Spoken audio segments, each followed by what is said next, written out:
let's talk about my favorite movie of all time.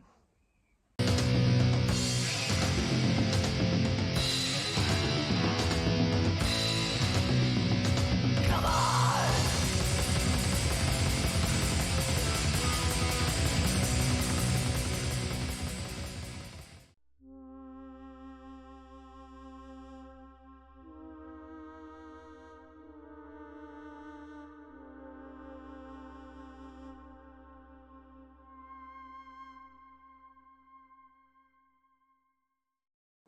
Hey guys, so hopefully you enjoyed my last video, which was the first in this Tales from the Hollow series that I'm doing.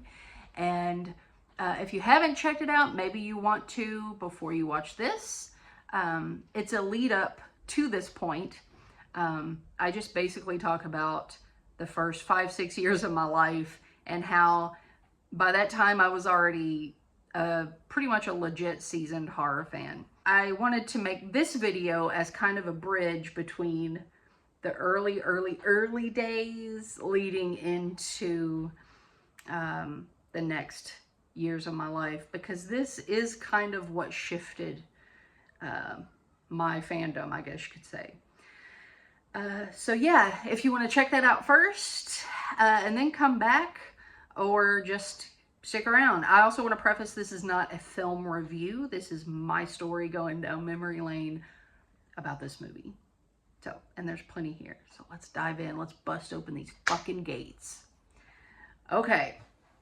So we are in the year 1988, and it's the summer before kindergarten. And around this time, my dad is playing in local cover bands, mostly cover bands. So there's a lot of eclectic musician types coming in and out of the house. And I remember a lot of them, you know, a lot of long hair, flannel, denim, band t-shirts, metal, rock and roll, all that shit. And my dad's best friend, his name was John. He was over quite often. And it was mostly, you know, jamming, working on each other's guitars, and late at night they would bust out the drinks and horror movies, usually horror movies. Through John, my dad also knew this guy, ready for the coolest name ever, Warren Jenkins.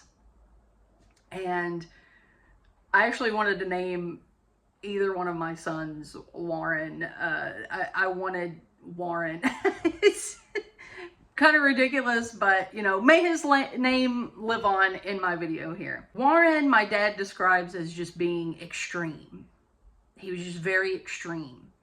And he had tattoos back when tattoos weren't prevalent. My dad describes one of his tattoos of a sunrise or a sunset looking like a fucked up cheeseburger.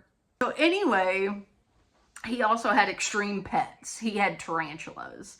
And my dad said one time he was over there and Warren was like, "Hey, Kenny, come in here. Look, she's shedding her skin." And my dad goes in there and he just sees this tarantula like shedding its skin. And my dad was like, "I'm the fuck out of here. I don't need to see that shit." And then when I asked my mom if she remembered him, she was like, "I don't think I ever met him. I just remember he had snakes or tarantulas or something." So yeah, I guess that's what he's known for. Naturally, you know, his idea of entertainment would be extreme, I guess, because he's the reason why my dad saw Faces of Death. And probably like other Mondo movies like Shocking Asia and Shocking Africa, you know, shit like that. Shit that I rented in the late 90s eventually. He's also the reason for this movie. He hands John the tape and is like, "You need to see this movie." Obviously, I'm paraphrasing. I wasn't there. I don't know what the fuck was said, but the gist of it was that he was telling John, "You got to see this movie. It's a movie. It's a real movie, but the actors' death scenes are real. People, they're getting killed on screen." And when John tells my dad this, my dad said he was just like, yeah, right. So John brings it over our house, and yeah, it's summer, and mom's asleep. My brother is either asleep or playing Nintendo in his room. All the lights in the house are out, except for a light on in the kitchen over our sink. We had a box fan in the window, and I'm on the floor on one of these giant, not a bean bag, it was like a throw pillow. It was just like flat, but I loved those things. And I'm ready for whatever movie this is. Don't know what movie it is. Totally oblivious. Yeah, in 1988, at the age of 5, I saw Lucio Fulci's The Gates of Hell. Bum bum.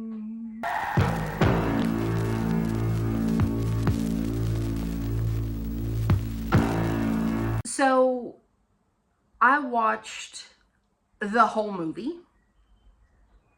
I don't think I even moved. Maybe I did, but I remember a lot of the movie. Again, like I said in my previous video, a lot of it was very obscured and inaccurate, but kind of the same, if that makes sense. But I remember as I was watching it thinking to myself, this is weird. This is so weird. This movie, it didn't scare me. It just weirded me out. Like the whole atmosphere of it was just, you know, again, I'm 5. I don't have a frame of reference for anything. And Lucio Fulci's dream logic is definitely not gonna click and translate into my 5-year-old brain. It's not gonna happen. But I liked it, but I had no fucking idea what was going on. Okay, so I want to go over what scenes I remembered, but how I remembered them, because this is pretty interesting. Okay, so first of all, I remember the opening, even though the VHS was dark as fucking the inside of Satan's asshole. Dark as shit. But I remember fog. I remember them being in a house, and it reminded me of an antique store that my dad had taken me to a couple of times.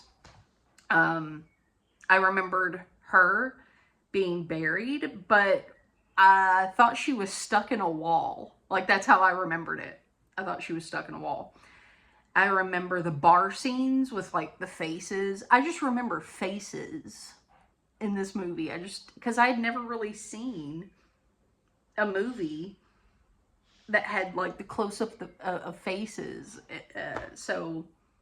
I'm referring to the scene in the bar where Giovanni Lombardo Radice, Daniela Doria, and Michele Soavi have the zombie makeup, and they're just like the faces, you know.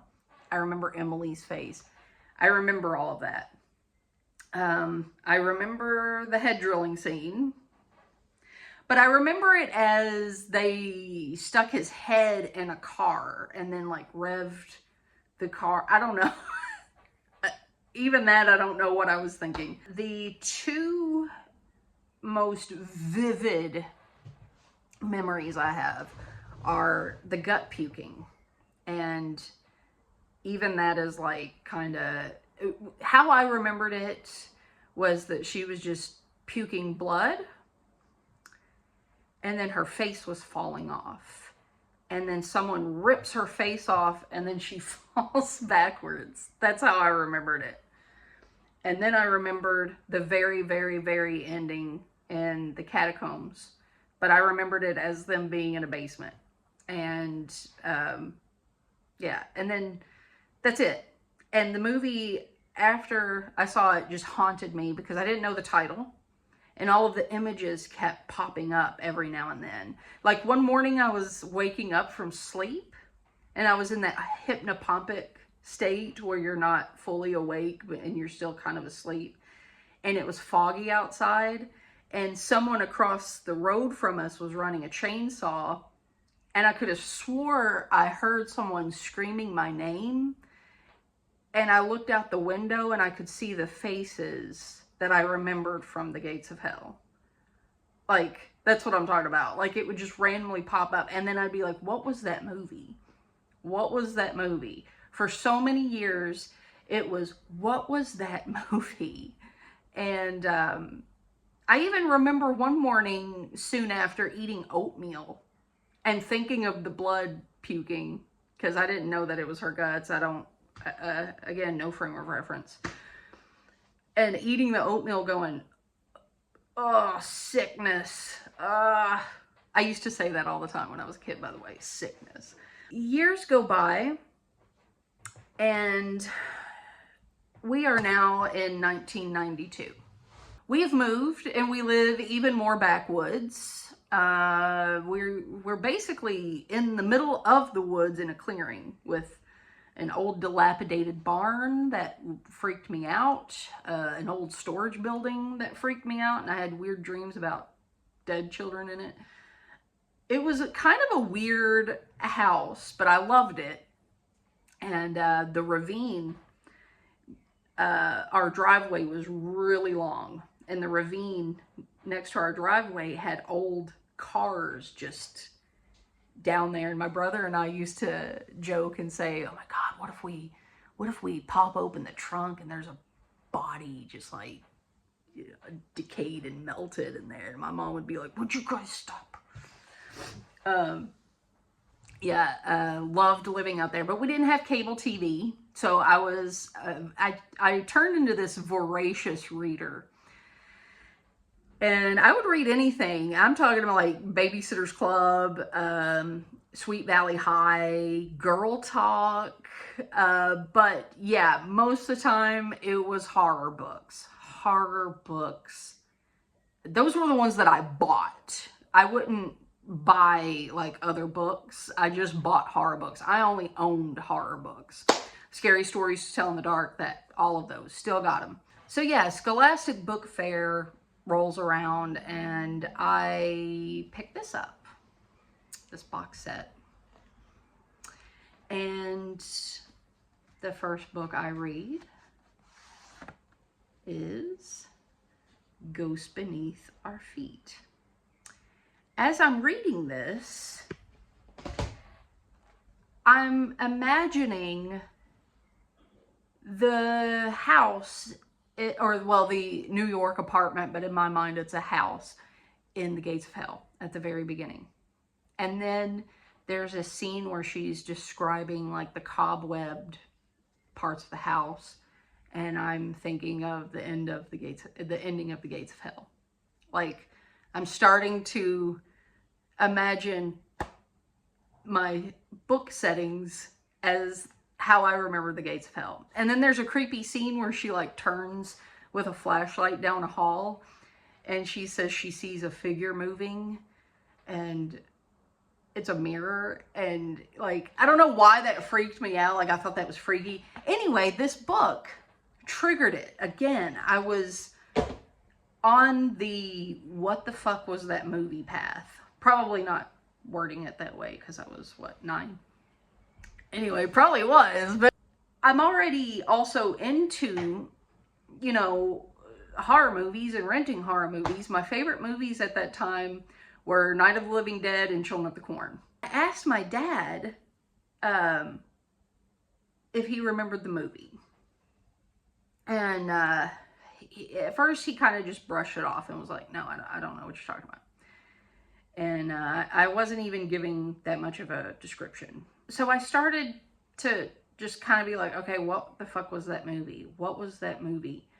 And I go to the video store, and I'm just not even paying attention to years, and I pick up the Edgar Allan Poe's Buried Alive from 1990. Had I paid attention to the year, what year it was made, I probably wouldn't have wasted my time. But I rented it thinking that that was it, because the eyes peeking through the brick wall, I thought it was the scene where where I thought she was behind a wall. Obviously, that's not it. And I enjoyed the movie. But that was not the movie I was looking for, and I was bummed out. So then I rented Kiss Daddy Goodbye from 1981 with Marilyn Burns. And the cover of the box, come on, give me credit, it looks like Janet Agron's face, right? It just looks like it would be that movie. And even the back of the box looked like it could be that movie. And I was pretty sure that was it. It wasn't it. Again, I enjoyed the movie for what it was. I thought it was fucking weird on its own, but not the movie I was looking for. So then we're at the video store. My dad comes over to me and he's like, I think this could be that movie. And he hands me Stones of Death from 1988. And he was like, I think this is that movie. I can't promise. Take it home. It's not the movie. Again, you know, I'm enjoying the movies for what they are. It's not the movie.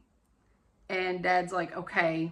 I think, though, I remember the box having a skull and like a graveyard or something underneath the skull, kind of like the Stones of Death. And I'm like, okay. Guess what I rent next? Fucking Burial Ground.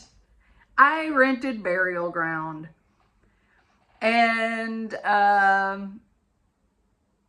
obviously not it, but yeah, it was like, what the fuck is this movie? Like, this is even, we're getting weirder here, man. What the fuck? And I remember just, like, you know, you're a kid, and I'm like, is this supposed to be scary? I mean, I can see where they're trying to be scary, but what? Okay, you know, wow.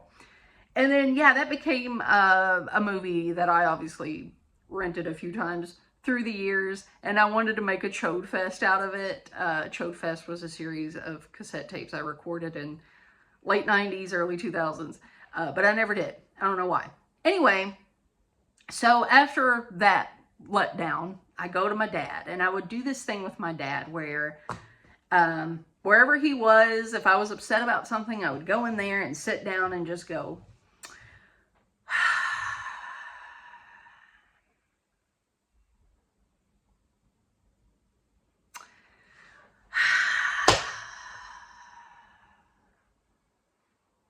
and then my dad would be like,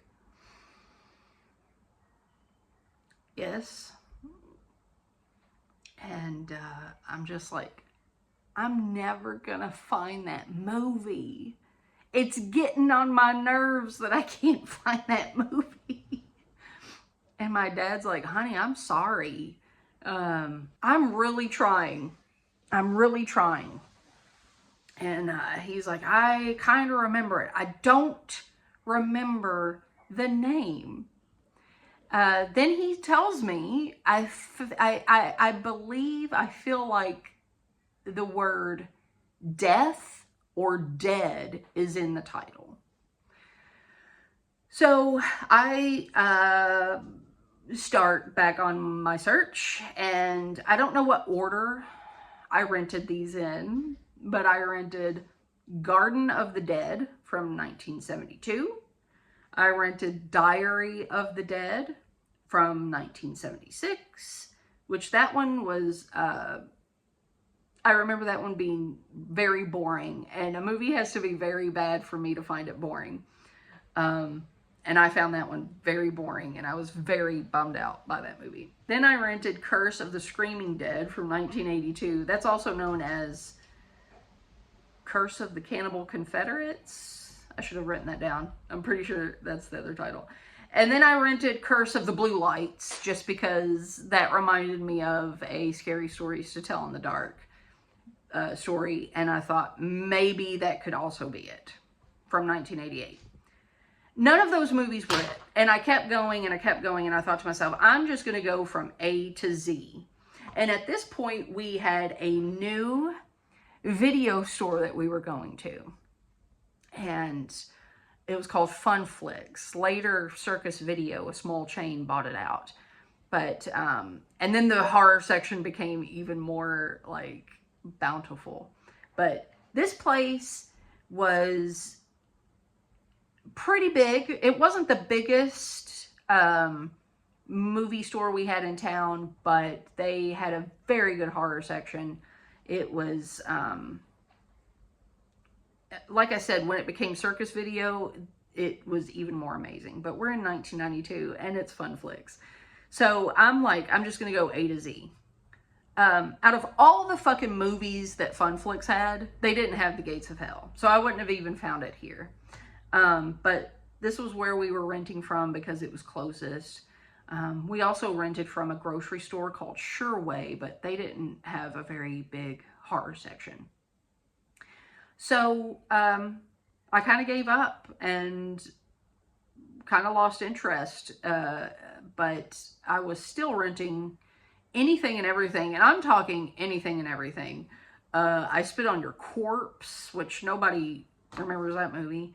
Alien Contamination, Basket Case, Beast Within. Yeah, I started venturing out. Like, what the fuck is this Mary, Mary, Bloody Mary movie? I want to watch that. Like, I was like, I just want to watch anything now. And if I find it on my way, cool. Then I began to think it was just a fever dream. But then my dad would be like, no, no, I remember it. I just don't remember the title. So now we are in 1996. And I'm 13. I'm very cynical at this point. I hate pretty much everything mainstream. I'm not big into horror movies during this era. I'm just into the classics. I'm not into checking out the newer stuff. Like 94, 95 was when I was really starting to, you know, this shit's like not good. And music, I wasn't into a lot of music. I was really big into, well, I was already big into reading, and I forgot to mention, back in 92, that was also when I got into horror comics, like Eerie Publications, where are we? Eerie Publications, horror comics, and death metal. That death metal was more 93, was when I started getting into Cannibal Corpse. So, but, you know, 96, I'm not into anything mainstream. Yeah, just sticking to the classics. And I'm playing a lot of guitar. So that year for Christmas, I buy my first guitar. And with my leftover Christmas money, I ask my mom, you know, what else does a 13-year-old girl into books, music, and movies do when you have extra Christmas money left over? You go to your mom and ask, hey, can you take me to the record store? This place was called On Cue, later became Sam Goody, and then I worked there. But On Cue, this was back before all the bullshit, like figures and all that shit came in. This was strictly movies, books, music, posters, t-shirts, and that's it. I go there and they're having some kind of like, you know, end of the year post-Christmas sale. And they have, usually I would hit up the books and then the music and then movies. And I would grab what I think I would want, and at the end, I would funnel it down into what I had money for and put everything back. That was my ritual. This time, anytime they had movie tables, I would just usually hit that. And they had a table of $14.99 and under and a table of $9.99 and under. And I'm thinking, hey, I have 30, 40 bucks. I'm going to hit up the $9.99 and under.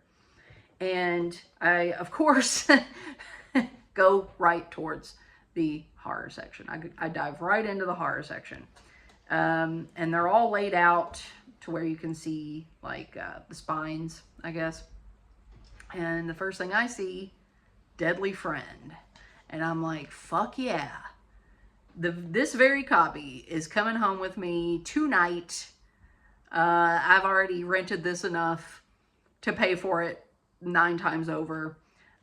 So it's going home with me. Also, my brother, who is not a horror fan, would also watch this movie with me, actually. So, sentimental value, and we still talk about this movie, he and I. Then I see Night of the Demons, and I'm like, again, another one I've rented 9 times over. So I could have paid for this 9 times over with how much I've rented it. So I have these in my hand, and I'm going around. I see Halloween 2, and I'm like, I have that taped off of TV. I need an actual copy. So I grab it. Then I'm walking, and I see The Fog. And I'm like, okay, I also have that taped off of TV. Then I'm walking, and this keeps popping up in my face. Keep passing by it. And I'm like, what the fuck is this? The Gates of Hell. I pick it up, and I'm looking at it, and I'm just like, man, this looks fucking awesome. First of all, it looks like Eerie Publications comics. It's just giving me that vibe. It's also giving me a death metal vibe. And the Gates of Hell, like, fuck yeah, I was huge into The Omen at this point. And The Exorcist, of course. And, yeah, just anything satanic or having to do with, like, hell or whatever. I was into it. And then I'm looking at the back, and I'm just like, man, this looks awesome. I'm going with this. It's $9.99. It was actually more money than Halloween 2 and The Fog, but I was like, I'm taking a chance of taking this home. And I get home, and I honestly don't even say, could this be that movie? I don't know, maybe I did, but I just don't remember that. All I know is I get home, and I put it in right away because I want to see it. And as it's playing, I am starting to kind of go, wait a minute. And I remember picking up the box, and I'm like, this looks hauntingly familiar. This really looks hauntingly familiar.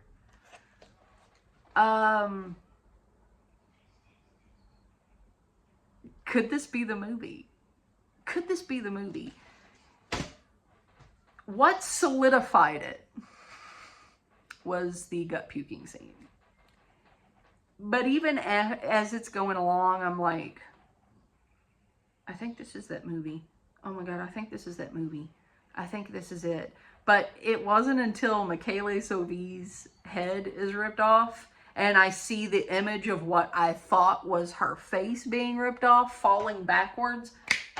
I jumped off my fucking bed. I leapt off that bed like it was just, like I was being catapulted. The adrenaline jolt was, I can't even fucking talk. The adrenaline jolt was fucking, it was real. I even remember almost diving into my desk chair. I couldn't breathe.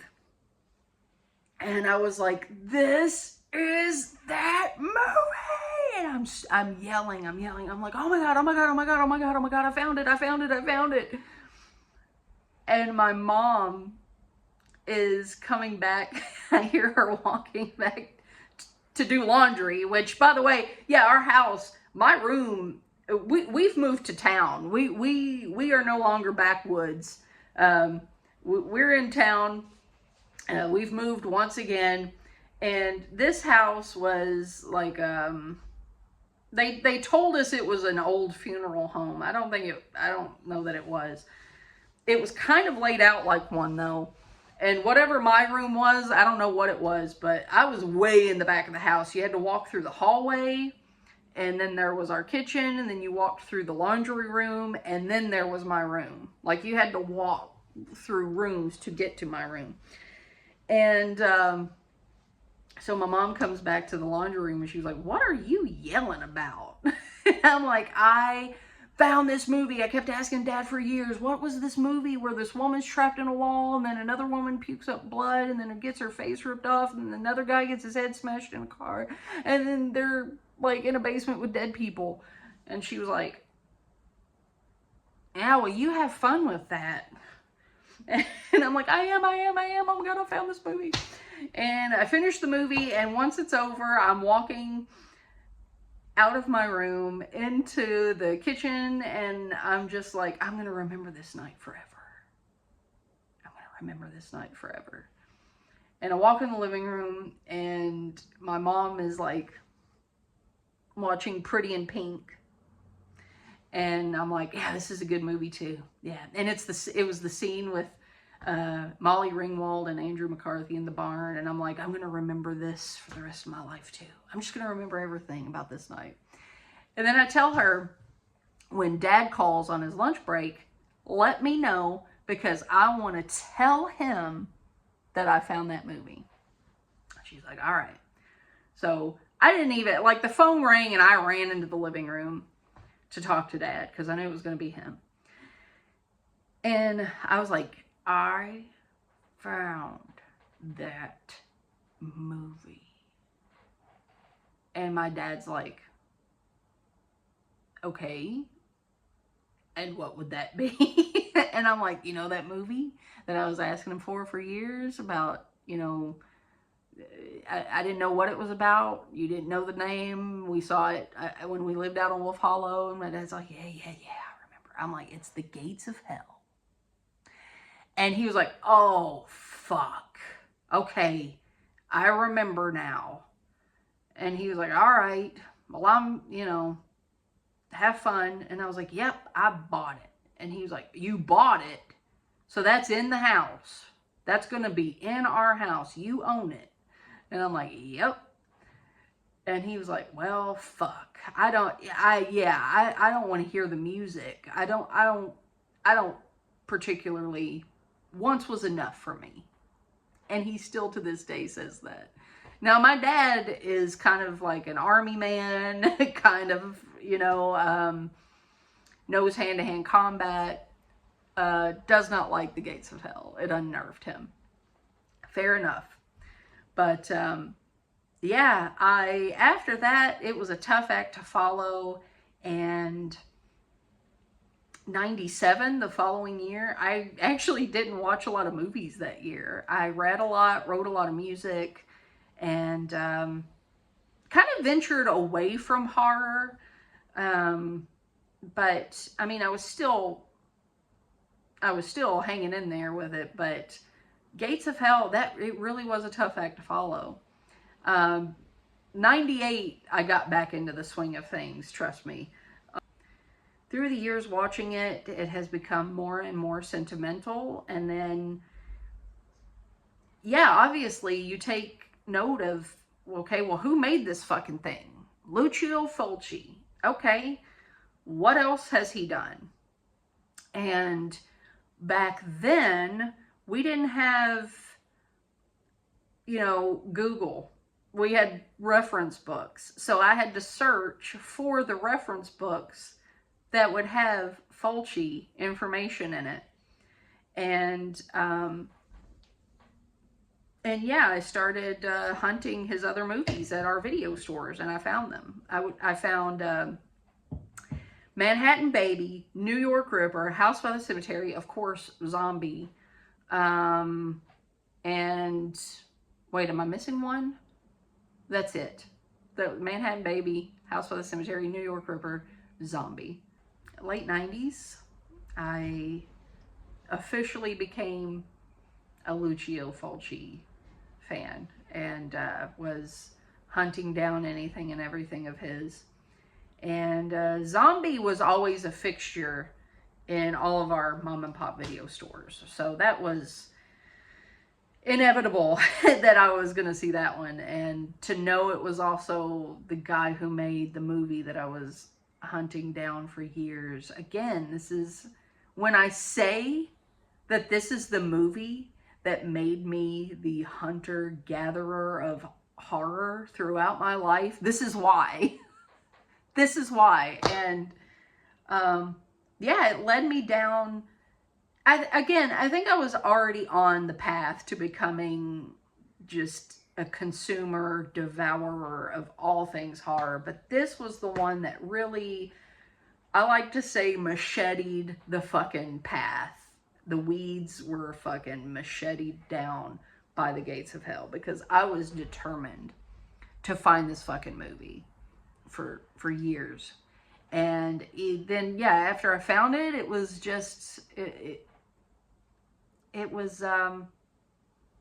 now, who made it and what else of his can I see? Before I end this, I want to tell a quick story about something that happened when I was working at Blockbuster. This would have been 2009. Yes, 2009. This was the second time I worked at Blockbuster, and this was at a different location. And we're talking people, backwoods, mountain people of Kentucky, you know. This woman comes in with her husband, and they're holding Dollar General store bags, and they're just walking. They're not in a car. They walk in, and I'm like, "Hi guys," you know, my usual greeting. And she doesn't say anything except for, "Y'all got that movie where you see hell?" And I'm like, pardon? Like, what? And she's like, "Yeah, there's a movie where you see hell. It's got some priest in it, and he's like, he's a preacher man, and he hangs himself." And I'm like, oh my God, she's looking for the gates of hell. And I'm like, okay, so when people see the priest, do they cry blood? And she's like, "Yeah, I see it. And you see hell." And I'm like, and she's like, "And then there's some part where Satan makes it rain maggots." That's not her wording, but she said something about Satan making it rain maggots, something like that. And I'm like, oh my God, you're looking for one of my favorite movies of all time. That's The Gates of Hell from 1980. And she's like, "That's it. Y'all got that one." And I was like, "No, I own that movie, but we don't have it." And she wanted to then special order it because she didn't know the name of it. And so she's like, "Well, I gotta take something home tonight. I gotta show him something scary. What else can you show me that's as good as that? But I love that movie." And then she turns to him and she just proceeds to, "I'm not joking. You see hell. Dead people and guts and..." It's like, I can't believe this is happening. And so I recommend Phantasm because we didn't have much there at the time. And she was like, "All right, do you see hell?" And I'm like, "You don't see hell, but you do see this guy's other realm of reality of where he's from. That's good enough. I'll take it.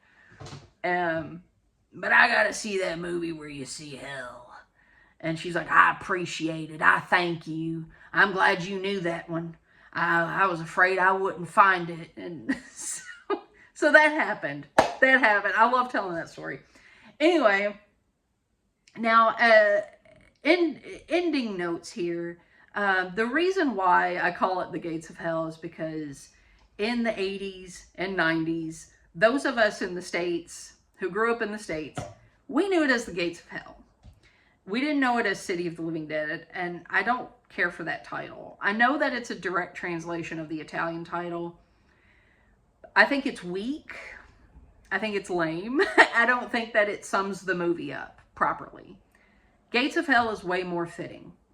But to me, City of the Living Dead reduces it down to just a zombie movie. And to me, this is not really a zombie movie. Zombies are in it. They're more of the accoutrements to the evil that is invading the earth or the world or whatever. To me, it's about just, yeah, pure evil. The gates of hell, you know, zombies are just part of that. You know, it's kind of like, what was the analogy I thought of the other day? It's kind of like The Omen. Like, say there were zombies in that. That would not be a zombie movie. Hey, Suspiria. There's a zombie in that, technically. When Sarah is brought back to life and her body's walking around at the end with the, you know, she's like a zombie. Okay, but that's not a zombie movie. There's a zombie part of it.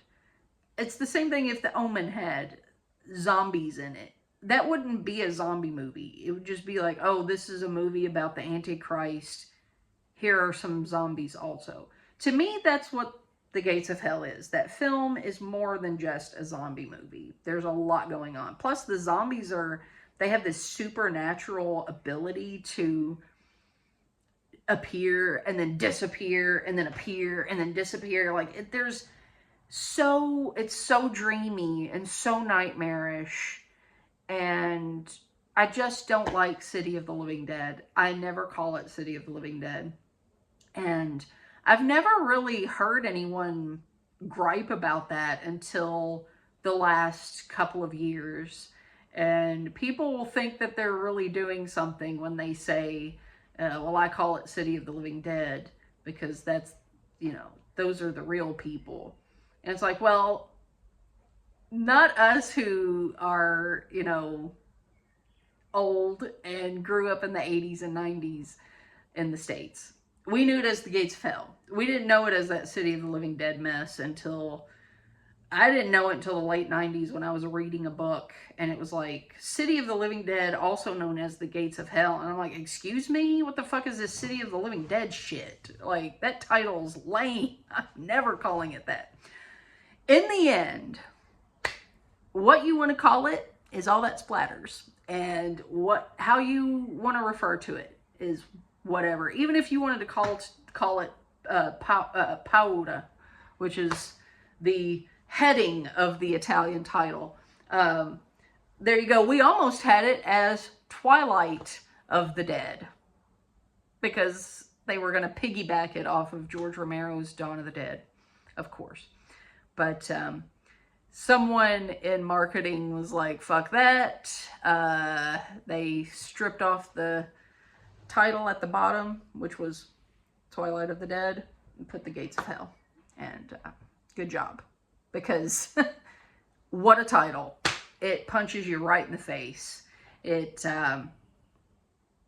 every time I put it on, yeah, it's like it grabs me by the heart, by the crotch, and by the guts, and just slams me into the fucking tomb. Yeah. I don't know. I don't know how to end this video, to be honest, because I feel like I maybe missed some stuff. But I could talk about this movie all the time, and I'm sure if I missed anything, I will do a part 2, because there's going to be a part 2 to my bloody horror roots, because I missed some stuff in that video. So there might be a part 2 of this. I don't know. I just, this was a very important video to make. And, yeah, anytime I could talk about this movie, I'm stoked. So you can probably expect more, for sure. But that is my story with The Gates of Hell, and seeing it at age 5 and then spending years of my life searching for it, and then finding it eight years later, took almost a decade, and then finding it by chance. And then I was like, wait, when did this VHS even come out? And I bought this brand fucking new, because this came out in 1996. So yeah, and I even remember when I opened it. Usually VHS, you know, when they were brand new and you would open them, the smell. Like, I remember the smell of all of my tapes. Okay, now we're getting, yeah, okay. So that's it. That's my Gates of Hell video, and I hope you enjoyed it. bad. So yeah, my next video will either be the part 2 of my bloody horror roots, because like I said, I forgot some stuff in that one, or I'll continue on to the next few years of my life. But either way, I hope you join me. Like, comment, and subscribe. You know the drill. The driller killer is coming. And you know what I'm gonna say. Say it with me. Until next time, dismissed.